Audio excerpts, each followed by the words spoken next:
learners, welcome to this program titled SLM Concept and Characteristics.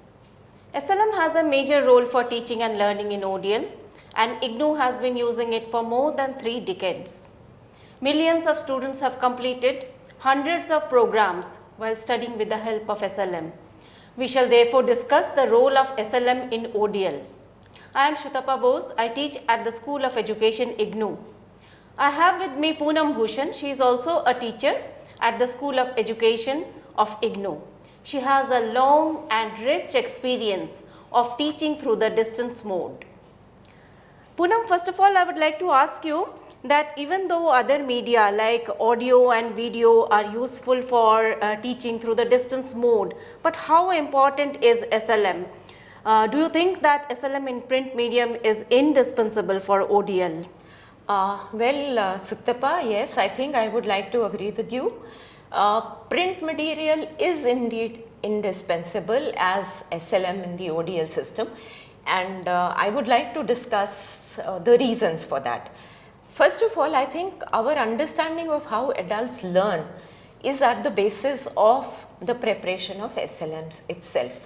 As you know that adults, when they try to select the courses for their study and so on, the first and foremost question which is there at their minds is, why should I take this program? Why should I study this course? To give you an example, as a mother, if I have a small child at home, I would like to understand why the guidance and counseling program which is being offered by the School of Education at IGNOU, how is it going to help me to deal with problems which I experience at home? Similarly, if I am working as a professional in the beverages and hotel industry, I would like to very clearly find out whether a diploma program or a master's in dietetics will help me to acquire knowledge and skills which are required by me as a professional. So this why element is very, very important.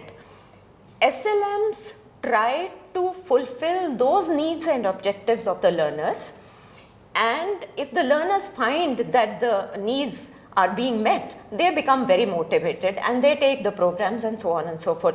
So the implication for course designers is to be able to meet the objectives and needs of the learners. Now coming to the second thing which generally we experience with the adult learners, it is this, that they are very responsible and they are self-directed in their learning. As adults, they are tuned to taking decisions at home, while raising a family, while taking up a job, and so on and so forth. So even in the selection of the programs and the courses, they want a bit of autonomy. They also want autonomy in the selection of the tasks for assessment and the materials. The SLMs take into consideration this fact, and there is autonomy, you know, as far as formative assessment is concerned, which is within the text, there is autonomy to that. More so, there is also autonomy in, for instance, deciding a problem for the project work. So there are opportunities for the learners to exercise that autonomy, and I think that appeals to them, and SLMs do provide that. The third thing is that as adults, they bring a plethora of experience, you know, as homemakers, as professionals in their fields, as aware citizens in society. They grapple with situations in their day-to-day lives, and there is a considerable amount of prior knowledge which they carry with them and bring to the table. They want that the materials should take into account, they should be based on that prior learning, which is indeed a daunting task because there is a heterogeneity of learners, you know. But still, I think there are ways in which this can be exercised, and SLMs do exercise this. There are open-ended assessments which are there for the learners, in which the subjectivity based on the prior learning experiences comes into play, and so on and so forth. So that is another important thing. At the same time, I must also point out to the challenge which the SLM developers face here, because many a times those prejudices and stereotypes which are in the society also come in the form of prior knowledge. But then one of the major objectives of the SLMs is also to break those prejudices and stereotypes which are not good, you know, our levels of understanding have to be raised to that level as to challenge those stereotypes. So there is a dual responsibility which lies over there. The fourth thing is that there has to be a readiness to learn. I will learn only when I want to learn. As a teacher in elementary school, I might experience that, mathematics teaching is not, it's my knowledge, whatever I had acquired earlier, it's not helping me to teach the learners now because the curriculum has been changed. But I might be ready to take up a program or enroll in a course when my increment is linked with my completion of that particular course. This is quite unlike children at school who are, passive, who even though they may not be ready, but they don't have really a choice in expressing that readiness, and that readiness, lack of readiness is not taken into account. Here the SLMs do take this into account as well, because they try to gear themselves into making the program pretty much close to their needs and expectations, whether professional or otherwise. The other thing which is there is that adults are more or less problem centered, I might be a computer professional, want to learn Python as a language because it's being used much more frequently now. So I would go and enroll myself in a course which gives me the skill and the knowledge to be able to do my work better. So to solve a problem, lot of things happen, that motivates the adults and so on and so forth. And lastly, I would like to say is this, that once the personal and professional goals are met, once those goals and objectives are realized through undertaking a particular program of study, the adult learners feel pretty much satisfied. The fulfillment takes place when these things are dealt with properly. So I would like to say that over a period of time, the SLMs have tried to incorporate these characteristics of the adult learners, and therefore we find our self-learning materials finding interest with a particular set of learners for whom these are specifically designed. Knowledge, skills, competencies and so on and so forth are realized, So that is one reason as to why they have become very important. The second thing is this, that SLMs fulfill a basic task. Rather, I should say that this should have been the first thing. We know that in the absence of the teacher, in the teaching learning process, distance learning takes place. Distance learning assumes that the teacher is removed, that the learner is removed in time and space from the teacher, and the learner is also somebody who is not full-time undertaking programs of study. She is also a housemaker, she could also be a professional, there is a paucity of time, there is no peer group and so on and so forth. So taking all these things into consideration, the characteristics of the self-learning materials unfold in a manner that the isolation is broken, the fact that the peers are not there to help facilitate and guide learning or propel learning, those things are taken care of by the self-learning materials. So if I may say that, these are self-contained, these are self-explanatory, they are self-motivating, they are self-directional, they are self-evaluating, because like I said earlier, there are instances where during the course of your study, you are expected to answer questions so that, you can propel your studies further. You can come to know that there are gaps. If there are gaps, you go back again or you move forward, And having said that, also there are a lot of devices which are embedded within the SLMs, which we call access devices.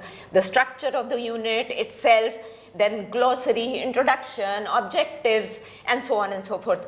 Another important thing which I want to talk about, Satyapa, even though it may, take a bit of my time and your time as well, is this, that they have evolved. SLMs have evolved over a period of time, starting from the behavioristic orientation, where we were looking at SLMs only as dissemination of information, presentation of information in a linear mode, stating objectives and assessing tasks against the stated objectives was there, no doubt about it, but it was much more of a linearity and information dissemination. We moved to another level where of course the stated objectives and assessment tasks were there, but we also prompted the individuals to get into higher order of thinking, critical reflection, compare, contrast, analysis, and so on and so forth. And a variety of tasks were also incorporated into the SLMs. And lastly, now I think we are in a phase where we are imbibing the real authentic situations and calling them situated learning, and the tasks are also more based on real life situations outside, and there is an emphasis on collaborative learning, peer learning, projects which are done in groups, and so on and so forth. So there is an evolution for us to see, So in that I feel that this is something which is very dynamic. They have adapted, and we, with our mechanism of feedback and so on and so forth, as teachers have also responded to the changes, whether that is in our understanding of learning theories or needs of the learners, and so on and so forth. So in a nutshell, I would say, and I would also say this, that this is not the final word in SLMs as far as they are concerned. It is still a work in progress. And finally, I think the print SLMs also fulfill the social responsibility for which the OUs are established in the first place. To my mind, I think that we should not lose sight of, I think you are very right. That is because, if we have an open distance learning university, it has to teach, and if we have to substitute the teacher, there cannot be no alternative other than the SLM. Therefore, SLM remains very important. Now you see that now we have a trend where we are banking on oral lectures. Videos with lectures are trying to substitute or trying to take the place of print-based SLM. So do you think that we are moving in the right direction, or do you feel that no, SLM has its own place and nothing can replace it? Exactly. Because of a variety of reasons which I spelled out in the earlier as answer to your question, here I would like to say that let's try to recall the process which goes at the time of developing the SLMs, right from the fact that we need to do some kind of a need assessment. We need to go to the prospective target group. After that, the constitution of the teams, the contribution of the teamwork which happens. Here there are variety of people, there are content specialists, there are education technologists, there are system developers, and these are the best minds in the country. I think one of the most important fact which the SLMs convey and which is seen through the quality of the learning material which is developed is the fact that it is not the creation of one single person alone. At the heart of the development of SLM lies the contribution and the work of the entire team, which brings all the minds together, focus on a particular aspect or many aspects, and therefore after that the rigor with which these are taken through different statutory bodies. There is a lot of criticism, and I know in our own school, lot of proposals have been assigned to the trash can just because they did not live up to the expectations which are to be met while developing quality SLMs, So this entire process we cannot lose sight of. There is the school board, academic council, and so on and so forth. There is also the pre-testing stage, whereby we incorporate the feedback which we get and revise. Similarly, if you see at the end of the development of the SLM or curriculum design, there is a scope explicitly given for revision, program revision, revision of the SLMs. All these processes are just reduced to leaving it to one person to go and sit in front of the camera and deliver a lecture. And I think the entire premise upon which the ODL rests, which means that you need to take into account the characteristics of the learners, you have to give the best and the cutting edge in knowledge itself, you have to transact it in a manner that it makes sense, it appeals. all these are overlooked when we think in terms of an individual giving a lecture online. So I think we should be very wary of these kind of processes, reducing the entire philosophy of SLM into this for the sake of convenience or otherwise. But personally, I feel that one has to be very wary of these kind of approaches, which are probably coming up now, you know. SLM has its own place, and therefore even while MOOCs are being offered, we find that good quality MOOCs will not include lectures of very long duration. Rather, there is a lot of text, and along with the text we find resources supplementing the text. And otherwise also the 4 quadrants of MOOCs, one of the quadrants is definitely reserved for text. Therefore, I feel that you are right that text based SLM, there is no substitute for it. Videos are important, definitely important, but that doesn't mean that we undermine the need for SLM. Now, one more question I would like to ask you, that ODL also uses content in other media like audio and then video and even multimedia content. But these at IGNOU we have been using these media in order to supplement what we teach using the self-learning material, and this again justifies the need for developing self-learning material and developing quality self-learning material. So what's your view about this? See, I think that certain shifts can take place even in that approach, even though we have confined ourselves totally to the print SLM, print based SLMs.